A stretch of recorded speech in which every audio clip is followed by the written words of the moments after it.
Hi all welcome back to our channel smart Soni Siva. ఈ రోజు మన వీడియోలో సగ్గుబియ్యంతో ఒక స్నాక్ని చూపిస్తున్నాను. ఇది స్నాక్ గానే కాదండి, మార్నింగ్ టైం బ్రేక్ఫాస్ట్ కూడా చాలా బాగుంటుంది. చాలా హెల్దీ రెసిపీ అనమాట. సో చాలా ఈజీగా చేసేసుకోవచ్చు, చాలా తక్కువ ఇంగ్రీడియంట్స్తో చేసుకోవచ్చు అనమాట. అలాగే ఈ సగ్గుబియ్యం వడలకి కాంబినేషన్గా గ్రీన్ చట్నీని కూడా చూపించబోతున్నాను. సో చాలా ఈజీగా చేసుకోవచ్చు గ్రీన్ చట్నీ కూడా. సో వీడియోని స్కిప్ చేయకుండా లాస్ట్ వరకు చూసండి. అలాగే మన ఛానల్ ఎవరైనా ఫస్ట్ టైం చూస్తుంటే సబ్స్క్రైబ్ కూడా చేయండి. ఈ ఈజీ అయిన స్నాక్ అండ్ బ్రేక్ఫాస్ట్ రెసిపీని ఎలా చేసుకోవాలో చూసేద్దాం. మన ఛానల్లో ఆల్రెడీ వడ రెసిపీస్ చాలా చేశానండి, లింక్స్ని డిస్క్రిప్షన్లో ఇస్తాను, వెళ్ళి చూసేయండి. ముందుగా ఒక బౌల్ తీసుకొని ఏదైనా ఒక కప్పుతో ఒక కప్పున్నర సగ్గు బియ్యాన్ని తీసుకుంటున్నాను నేను ఇక్కడ. ఈ కప్పున్నరకి తగ్గట్టు క్వాంటిటీస్ చెప్తున్నాను, దాన్ని బట్టి మీరు ఇంగ్రీడియంట్స్ని పెంచుకోవడం కానీ తగ్గించుకోవడం కానీ చేసుకోండి. సో ఇప్పుడు ఈ సగ్గు బియ్యంలో వాటర్ పోసేసుకొని 2-3 సార్లు బాగా వాష్ చేసేసుకోవాలి. వాష్ చేసుకున్న తర్వాత ఇందులోకి 1.5 కప్పులు దాకా నీళ్ళు వేసుకోవాలి. మనం సగ్గు బియ్యం ఏ కప్పుతో అయితే తీసుకుంటామో సేమ్ అదే కప్పుతో వాటర్ని తీసుకోవాలి. అలాగే సగ్గు బియ్యం ఎంతైతే తీసుకుంటామో సేమ్ అంతే క్వాంటిటీ వాటర్ తీసుకొని మూత పెట్టేసుకొని 4-5 గంటలు నానబెట్టుకోవాలి. మీరు ఈవినింగ్ స్నాక్స్లా చేస్తుంటే మార్నింగ్ నానబెట్టుకొని నైట్ బ్రేక్ఫాస్ట్గా చేసుకుంటుంటే నైట్ నానబెట్టుకోండి. సో చూస్తున్నారు కదా, నేనైతే 5 అవర్స్ తర్వాత చూపిస్తున్నాను. చక్కగా ఇలా నానిపోయినాయండి. మనకి ఇక్కడ వాటర్ ఏమీ లేకుండా ఇలా మెత్తగా నానిపోయి ఉండాలి. వాటర్ ఉంటే కనుక ఆయిల్ ఎక్కువ పీల్చేస్తుంది సగ్గుబియ్యం వడలు. సో ఇప్పుడు పొయ్యి మీద ఒక ప్యాన్ పెట్టేసుకొని ఇందులోకి 1 కప్ పల్లీలు వేసుకోవాలి. ఏ కప్పుతో అయితే మనం సగ్గుబియ్యం తీసుకున్నామో అదే కప్తో పల్లీలు వేసుకొని లో ఫ్లేమ్లో వేయించేసుకోవాలి. మనకి ఇలా ఒక పల్లీ తీసుకొని కొంచెం నలిపితే పొట్టు అనేది ఈజీగా రాలిపోవాలి. అలా రాలిపోతే పల్లీలు అనేవి వేగిపోయినట్టు. సో ఇలా వేగిపోయిన పల్లీలని తీసేసుకొని పక్కన పెట్టుకొని చల్లారబెట్టేసుకోవాలి. ఇప్పుడు ఈ పల్లీల్లో నుంచి ఒక 1/2 కప్పు పల్లీలు తీసుకొని మిక్సీ జార్లో వేసుకోవాలి.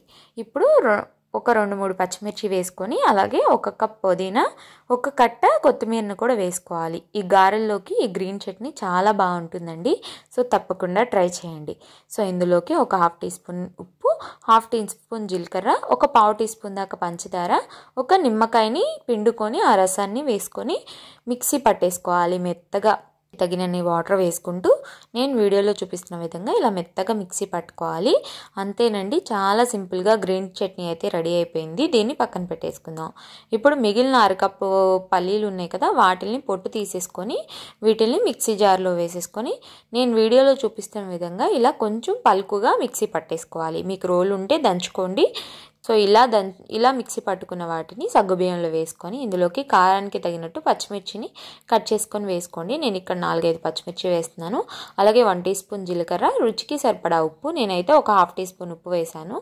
అలాగే ఇందులోకి 2 బంగాళదుంపల్ని ఉడకపెట్టుకొని వాటిని ఇలా తురుముకొని వేసుకుంటున్నాను. మీరు తురుముకోవడం మీకు కష్టమైతే కొంచెం స్మాష్ చేసేసైనా వేసేసుకోండి, కానీ స్మాష్ చేసినప్పుడు మెత్తగా అయిపోయేటట్టు స్మాష్ చేసి వేసుకోండి. అదే మనం ఇలా తురిమి వేసుకుంటే చక్కగా అంతా సగ్గుబియ్యంలో కలిసిపోతుంది అనమాట. సో ఇప్పుడు ఇవి అన్నీ వేసేసుకున్న తర్వాత బాగా కలుపుకుంటూ ముద్దలాగా అయ్యేంత వరకు కలిపేసుకోవాలి. నీళ్ళేమీ వేయకూడదండి, నీళ్ళు వేస్తే మనకి నూనె అనేది పీల్చేస్తుంది.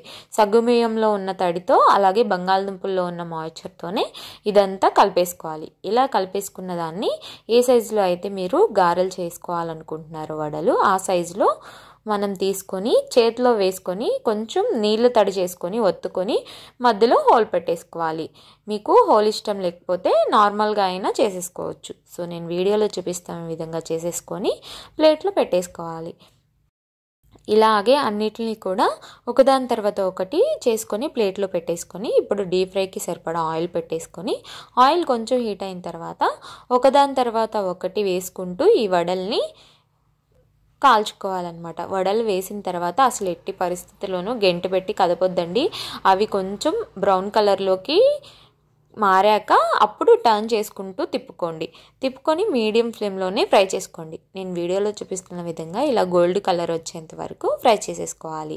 ఇలా కొంచెం గారెలు అనేవి అతుక్కుంటాయండి, సగ్గుబియ్యం కదా. సో మీరేం కంగారు పడొద్దు. అవి బాగా క్రిస్పీగా కాలిపోయిన తర్వాత కొంచెం గరిటెతో ఒత్తితే అవి మామూలుగా విడిపోతాయి. సో ఏం కంగారు పడాల్సిన అవసరం లేదు. ఇలాగే అన్నిటిని కాల్చేసుకున్న తర్వాత మనం చేసుకున్న గ్రీన్ చట్నీతో సర్వ్ చేసుకుంటే చాలా బాగుంటాయి. పల్లి చట్నీ, కొబ్బరి చట్నీతో కూడా బాగుంటాయండి. బట్ ఈ గ్రీన్ చట్నీతో ఇంకొంచెం టేస్ట్ బాగుంటుందన్నమాట. సో తప్పకుండా ట్రై చేయండి. చాలా ఈజీ స్నాక్ అనమాట. చాలా బాగుంటుంది. పైన క్రిస్పీగా, లోపల మనకి సాఫ్ట్గా సగ్గుబియ్యం తగులుతూ అక్కడక్కడ చాలా బాగుంటుంది. తప్పకుండా ట్రై చేయాల్సిన రెసిపీ. సో ట్రై చేసి మీకు ఎలా వచ్చిందో మీ ఫీడ్బ్యాక్ని నాతో షేర్ చేసుకోవడం మర్చిపోవద్దు. వీడియో నచ్చితే లైక్ చేయండి, మీ ఫ్రెండ్స్ అండ్ ఫ్యామిలీ రిలేటివ్స్కి షేర్ చేయండి, అలాగే సబ్స్క్రైబ్ కూడా చేయండి. మరొక మంచి వీడియోతో మళ్ళీ మేము ముందుకు వచ్చేస్తా. అంతవరకు సెలవు. By all.